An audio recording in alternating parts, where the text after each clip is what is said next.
Hello everyone, कैसे हैं आप सब। आई होप आप लोग अच्छे होंगे और आप लोगों का स्टडी भी अच्छे तरीके से चल रहा होगा। फ्रेंड्स, आज हम लोग केमिस्ट्री के इंपॉर्टेंट क्वेश्चन को देखेंगे। तो इससे पहले हमारे चैनल पर नए हैं तो चैनल को सब्सक्राइब कर दीजिए और शेयर भी कर दीजिए।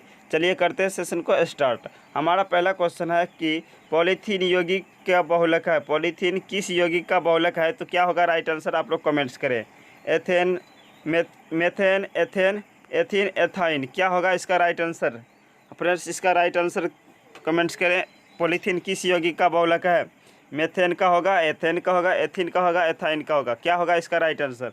फ्रेंड्स, जिसका ऑप्शन नंबर सी आ रहा है देन आप लोगों का सही है। इसका जो राइट आंसर होगा ऑप्शन नंबर सी जो है आपका करेक्ट आंसर हो जाएगा। याद रखिएगा आप लोग। चलिए बढ़ते हैं अगले प्रश्न की तरफ। देखिए दूसरा नंबर प्रश्न क्या कह रहा है, अग्निशमन वस्त्र के किस से बनाए जाते हैं? हाँ फ्रेंड्स, बताना आपको है ना। अग्निशमन वस्त्र जो बनाए जाते हैं किससे बनाए जाते हैं? अब्रक से, एब्सिटास से, टेल्क से, एसिटाइट से, क्या होगा इसका राइट आंसर? कमेंट्स करें आप लोग, है ना। अग्निशमन वस्त्र जो है किससे बनाए जाते हैं? अब्रक से, एब्सिटास से, टेल्क से, एसिटाइट से, क्या होगा इसका राइट आंसर? हाँ फ्रेंड्स, जिसका ऑप्शन नंबर बी जो आ रहा है देन आप लोगों का सही है। फ्रेंड्स, इसका जो राइट आंसर होगा ऑप्शन नंबर बी जो है आपका करेक्ट आंसर हो जाएगा। याद रखिएगा आप लोग, बहुत ही इंपॉर्टेंट है। चलिए बढ़ते हैं अगले प्रश्न की तरफ। देखिए अगला नंबर प्रश्न क्या कह रहा है, जल गैस जिसे हम लोग संश्लेषित गैस भी कहते हैं के मुख्य घटक जिसे मेथेनॉल के संश्लेषण व हाइड्रोकार्बन के निर्माण में उपयोग में लाते हैं वह है। हाँ फ्रेंड्स, क्या कह रहा है कि जल गैस जो है ना, जल गैस जिसे हम लोग संश्लेषित गैस भी कहते हैं, जिसे मेथेनॉल के संश्लेषण व हाइड्रोकार्बन के उपयोग में लाते हैं, वह कौन सा है? इसका राइट आंसर क्या होगा? ऑप्शन नंबर ए होना चाहिए या ऑप्शन नंबर बी होना चाहिए, ऑप्शन नंबर सी होना चाहिए, ऑप्शन नंबर डी होना चाहिए, क्या होगा इसका राइट आंसर दे आप लोग। हाँ फ्रेंड्स, इसका राइट आंसर क्या होगा कमेंट्स करें आप लोग।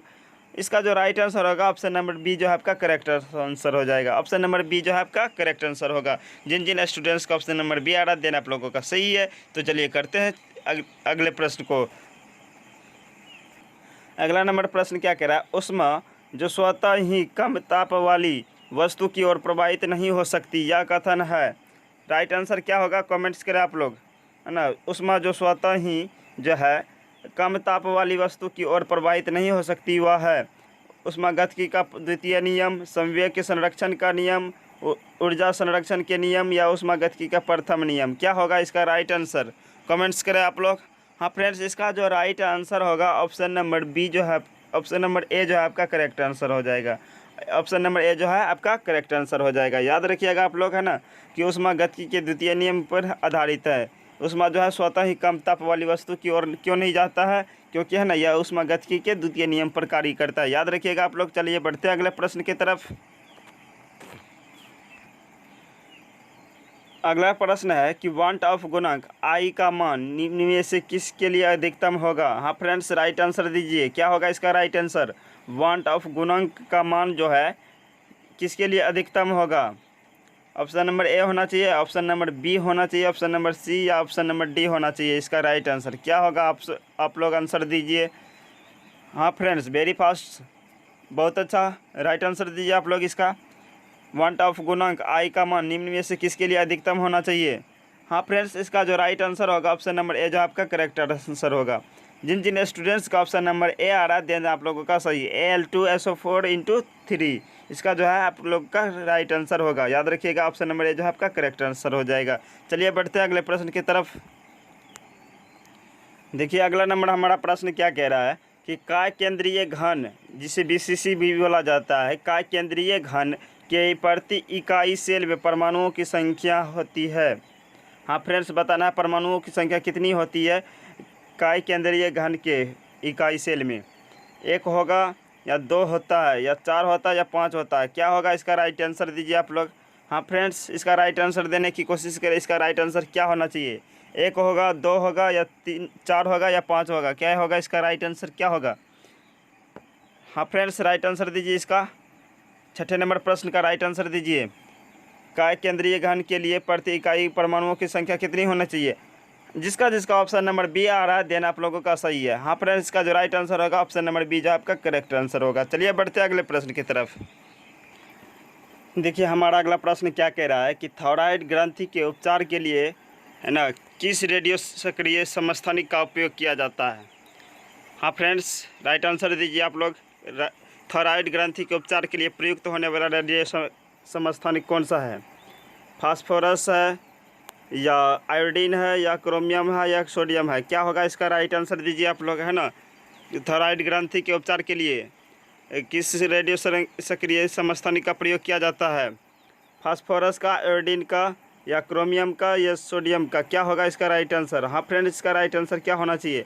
हाँ फ्रेंड्स, इसका जो राइट आंसर होगा ऑप्शन नंबर बी जो आपका करेक्ट आंसर हो जाएगा। जिन जिन स्टूडेंट्स का ऑप्शन नंबर बी आ रहा है, आयोडीन 131 देना आप लोगों का सही है।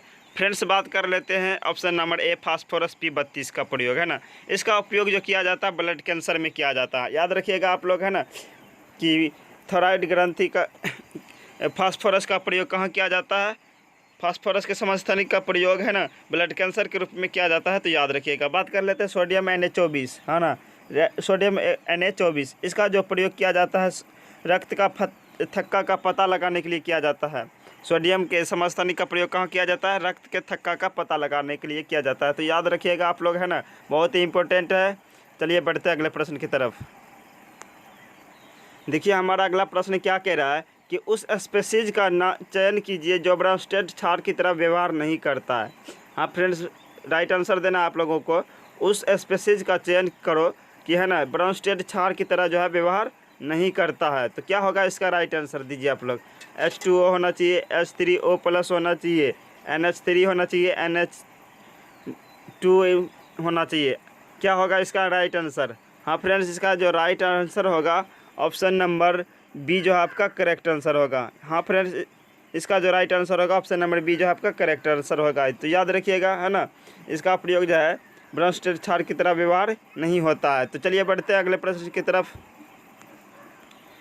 अगला प्रश्न क्या कह रहा है कि एक क्षारीय बफर विलयन निम्न विलयन को मिलाने पर बनता है। क्या होगा इसका राइट आंसर, है ना। एक क्षारीय बफर विलयन जिसमें, है ना, मिलियन को मिलाने पर बनता है, क्या होगा इसका राइट आंसर? NaOH होना चाहिए, NH+NH4Cl होना चाहिए, ऑप्शन नंबर बी होना चाहिए, ऑप्शन नंबर सी होना चाहिए, ऑप्शन नंबर डी होना चाहिए? राइट आंसर दीजिए आप लोग वेरी फास्ट।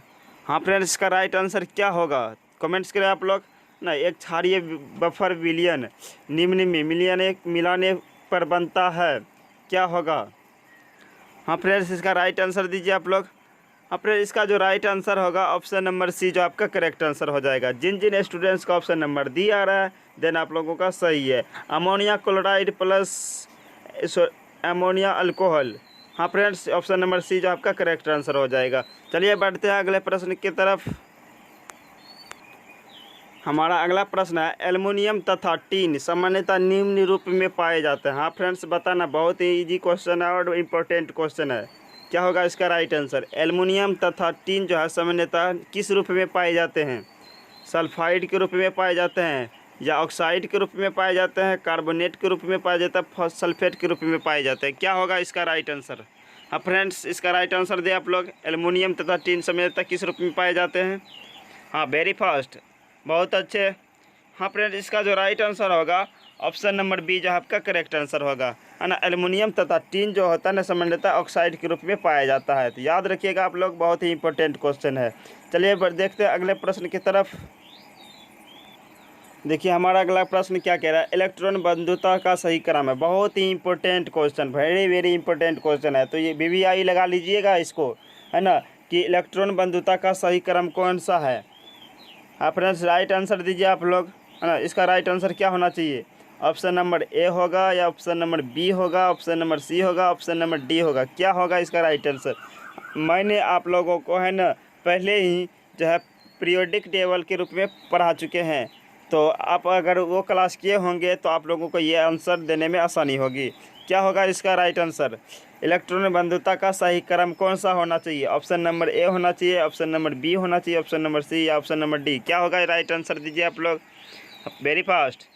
हाँ फ्रेंड्स, इसका जो राइट आंसर होगा ऑप्शन नंबर डी जो आपका करेक्ट आंसर हो जाएगा। हाँ फ्रेंड्स, इसका जो राइट आंसर होगा ऑप्शन नंबर डी जो आपका करेक्ट आंसर हो जाएगा, है ना। पहले क्लोरीन होना चाहिए, उसके बाद फ्लोरीन होना चाहिए, उसके बाद ब्रोमीन होना चाहिए, ये उसके बाद आयोडीन होगा।